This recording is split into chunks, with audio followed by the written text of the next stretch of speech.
తెలంగాణలో election heat పెరుగుతుంది. పట్టభద్రులు greater municipal ఎన్నికలపైన అన్ని పార్టీలు ఫోకస్ పెట్టాయి. ఇక ఇదే అంశంపైన చర్చిద్దాం. మనకు అందుబాటులో ఉన్నారు కామోజీ వెంకటేశ్వర్లు గారు బీఆర్ఎస్ నాయకులు, వెంకట నాయక్ గారు కాంగ్రెస్ నాయకులు, చెల్లా వేణుగోపాల్ యాదవ్ గారు బీజేపీ నాయకులు, మరి కాసేపట్లో మస్తాన్ రావు గారు ప్రముఖ రాజకీయ విశ్లేషకులు, వారు కూడా జూమ్లో జాయిన్ అవుతారు. అందరికీ నమస్కారం అండి.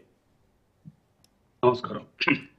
ముందుగా వెంకట్ గారు మీరు చెప్పండి, రాష్ట్రంలో కాంగ్రెస్ ప్రభుత్వం వచ్చి 2 ఏళ్లు దాటిపోయింది. నిరుద్యోగ భృతి కావచ్చు, జాబ్ క్యాలెండర్, ఉద్యోగుల పీఆర్సీ వంటి అంశాలపైన బీఆర్ఎస్ బీజేపీ తీవ్ర విమర్శలు చేస్తున్నటువంటి పరిస్థితి. గ్రాడ్యుయేట్లు ఈసారి మీ ప్రభుత్వాన్ని ఎందుకు నమ్మాలంటే ఏం చెప్తారు వెంకట్ గారు? సార్, ముందుగా మీకు ప్యానల్ పెద్దలకు నమస్కారం. నమస్కారం. తెలంగాణ రాష్ట్రంలో 10 సంవత్సరాలుగా జరగని గ్రూప్ 1 మేము కండక్ట్ చేసినాం. 10 సంవత్సరాలుగా రాయాలని డిఎస్సిని మేము కండక్ట్ చేసినాం. 70,000 ఉద్యోగాలు ఇన్ కేసు కోట్ల చుట్టూ కనుక తిరిగి ఉంటే మాత్రం ఇంకో 10 సంవత్సరాల పుణ్యకాలం కూడా గడిచిపోయేది. కానీ దాన్ని ఈ రాష్ట్ర ముఖ్యమంత్రి గారు రేవంత్ రెడ్డి గారు కోట్ల దగ్గర వ్యవహారం ఆనకుండా ఉండడం కోసం 70,000 ఉద్యోగాలను ఎన్పిస్టేషన్ వేదికగా ఇవ్వడం జరిగింది. దానికి మేము ఇచ్చిన నోటిఫికేషన్ వాళ్ళు ఇచ్చారని చెప్పుకునే ప్రయత్నం చేస్తున్నారు. సార్, నోటిఫికేషన్ ఇచ్చిన గొప్ప కాదు సార్. భూమి పూజ ఎవరైనా చేస్తారు, కానీ ప్రాజెక్ట్ కంప్లీట్ చేయాలి.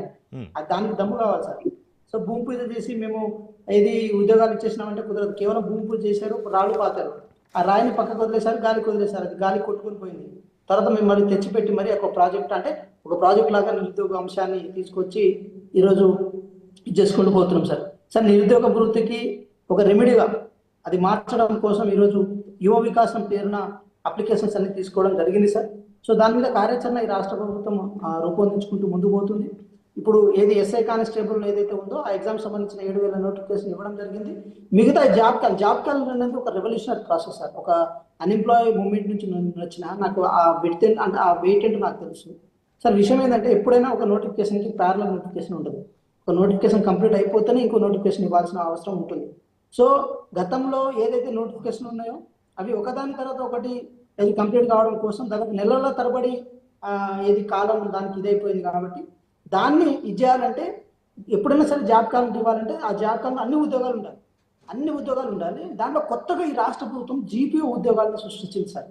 అంటే గతంలో వాళ్ళు విఆర్ఓలను తీసేసి వాటిని జూనియర్ అసిస్టెంట్లుగా మార్చిన సందర్భంలో గ్రౌండ్లో ఉన్న రెవెన్యూ వ్యవస్థ కొంతవరకు అతలాకుతమైంది. ఏది విలేజ్లకి అదేవిధంగా ఏమో మండలాలకు సంబంధించిన దాంట్లో కొంచెం గ్యాప్ ఏర్పడిందని చెప్పి దాని మీద మళ్ళీ రిటాలియేషన్ చేయడం కోసం జీపీఓలను కొత్తగా కొత్త ఉద్యోగాలు సృష్టించడం జరిగింది సార్. సో ఇలా సృష్టించే క్రమంలో భాగంగా ఇంకా ఏదైనా కొత్త ఉద్యోగాలు కనుక సృష్టించి దీంట్లో కనుక ఇది పెట్టి ఆటోమేటిక్గా ఏమవుతుందంటే సార్, ఒకేసారి జాబ్ క్యాలెండర్ ఇవ్వాలి. అది 30,000, 40,000, 50,000 ఒకేసారి ఇచ్చినప్పుడు ఏమవుతుందంటే దానికి కాల పరిమితి కూడా ఉంటుంది సార్. కేవలం 6 నెలల నుంచి మొదలు పెడితే సంవత్సరం కాలం పరిమితిలో అది అన్ని కంప్లీట్ అయిపోవాలి. ఒక్కటింటే ఒక్క జాబ్ కూడా ఉండదు. అది యూపీఎస్సీ పాఠంలో టీజీపీఎస్సీ కూడా రెవల్యూషనరీగా దాన్ని తీసుకుందామని చెప్పి ఒక భావనలో ఉన్నారు. అందుకోసం కోర్టు కేసులు కానీ మిగతా కానీ డేట్ పెట్టలేదని ఒకళ్ళు కోర్టు పెడతారు, ఇది పోలేదని కోర్టు పోతారు. సో ఇలాంటి పరిణామాలు ఏదైతే ఉన్నాయో కొంతవరకు అది రాష్ట్ర ప్రభుత్వానికి అది ప్రాసెస్ చేపట్టే భాగంగా కూడా కొంత ఇబ్బందికర పరిస్థితులు ఉంటాయి. కాబట్టి దాని మీద ఈరోజు ముందుకు పోతున్నాయి సార్. కానీ నేనేమంటున్నా, నిరుద్యోగ వృత్తి గురించి మీరు మాకు అంటున్నారు కాబట్టి తప్పకుండా ఆ విషయంలో రాష్ట్ర ప్రభుత్వం నిర్ణయం తీసుకుంటుంది. 2018 మేనిఫెస్టోలో మేము 3,000 రూపాయలు నిరుద్యోగ వృత్తి ఇస్తా అంటే హెచ్చులకు పోయి 3,116 ఇస్తా అని చెప్పి గతంలో బీఆర్ఎస్ మేనిఫెస్టోలో పెట్టింది. మరి ఎందుకు వాళ్ళు 5 సంవత్సరాలుగా వాళ్ళు ఇవ్వలేదని చెప్పి వాళ్ళకు కూడా ఈ మాట మీరు అడగాల్సిన ఆవశ్యకత ఉంది. అదేవిధంగా కేంద్రంలో ఉన్న బీజేపీ 2 కోట్ల ఉద్యోగాలు ప్రతి సంవత్సరానికి ఇస్తారు అంటే ప్రతి సంవత్సరానికి 2 కోట్ల ఉద్యోగాలను కల్పిస్తాం మేమని చెప్పి చెప్పుకుంటూ వచ్చారు. వాళ్ళు కూడా ఎందుకు 2 కోట్ల ఉద్యోగాలను కల్పించలేకపోతున్నారు?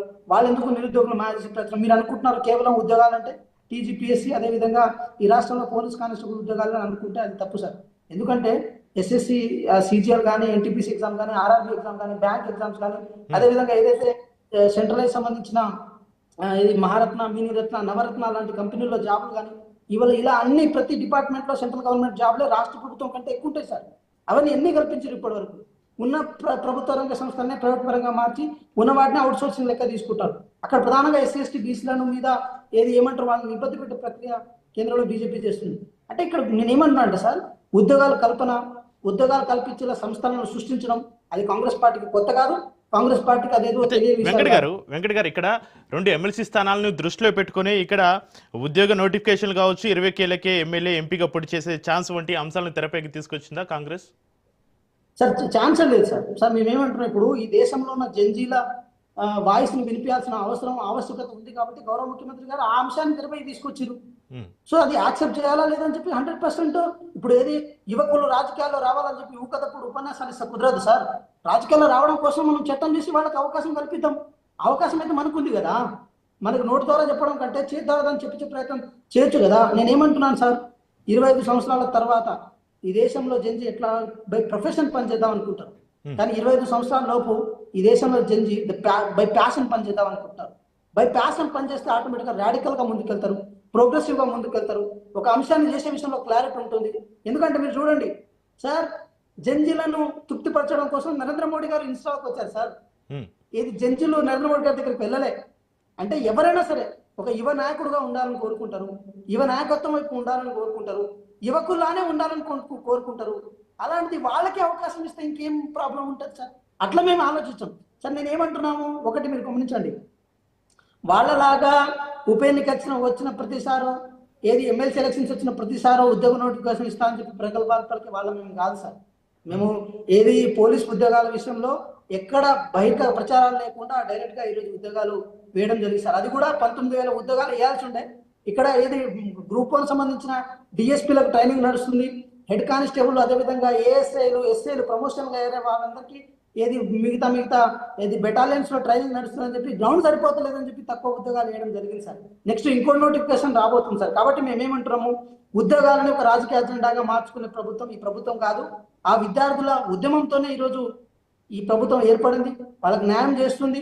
వాళ్ళకి ఏమి మీరు ఇంకో విషయం కూడా చెప్పండి సార్, కేవలం ఉద్యోగార్థులు అభ్యర్థులు మాత్రమే కాదు సార్, ఈ రాష్ట్రంలో ఉన్న విద్యార్థులు ఎవరైతే యూనివర్సిటీలో చదువుతున్నారో, ఎవరైతే కాలేజీలో చదువుతున్నారో వాళ్ళందరూ చాలా హ్యాపీగా ఉన్నారు సార్. ఎందుకంటే విద్యాశాఖ గౌరవ ముఖ్యమంత్రి గారి దగ్గర ఉండడం చేత ఈరోజు విద్యా వ్యవస్థలో ఒక సమూలమైన మార్పు ఏర్పడుతుంది. ఈరోజు ఫర్ ద ఫస్ట్ టైం 28వ స్థానంలో ఉన్న ఈ రాష్ట్ర విద్యా వ్యవస్థ 18వ స్థానానికి రాగలిగింది. ఇంకో 2 సంవత్సరాలు ఇట్లా కష్టపడితే 8వ స్థానానికి వస్తాం సార్. మనం బీఆర్ తర్వాత మనం ఉండాల్సిన వాళ్ళం ఈరోజు ఇంకా చాలా ముందుకు రాగలిగినాం మేము.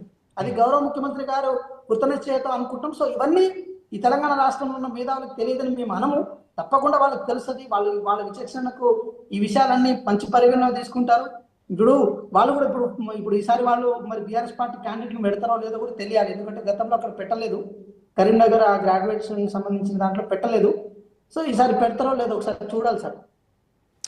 రైట్, మళ్ళీ మీకు అవకాశం ఇస్తాను వెంకట్ గారు. అయితే వెంకటేశ్వర్లు గారు, మీరు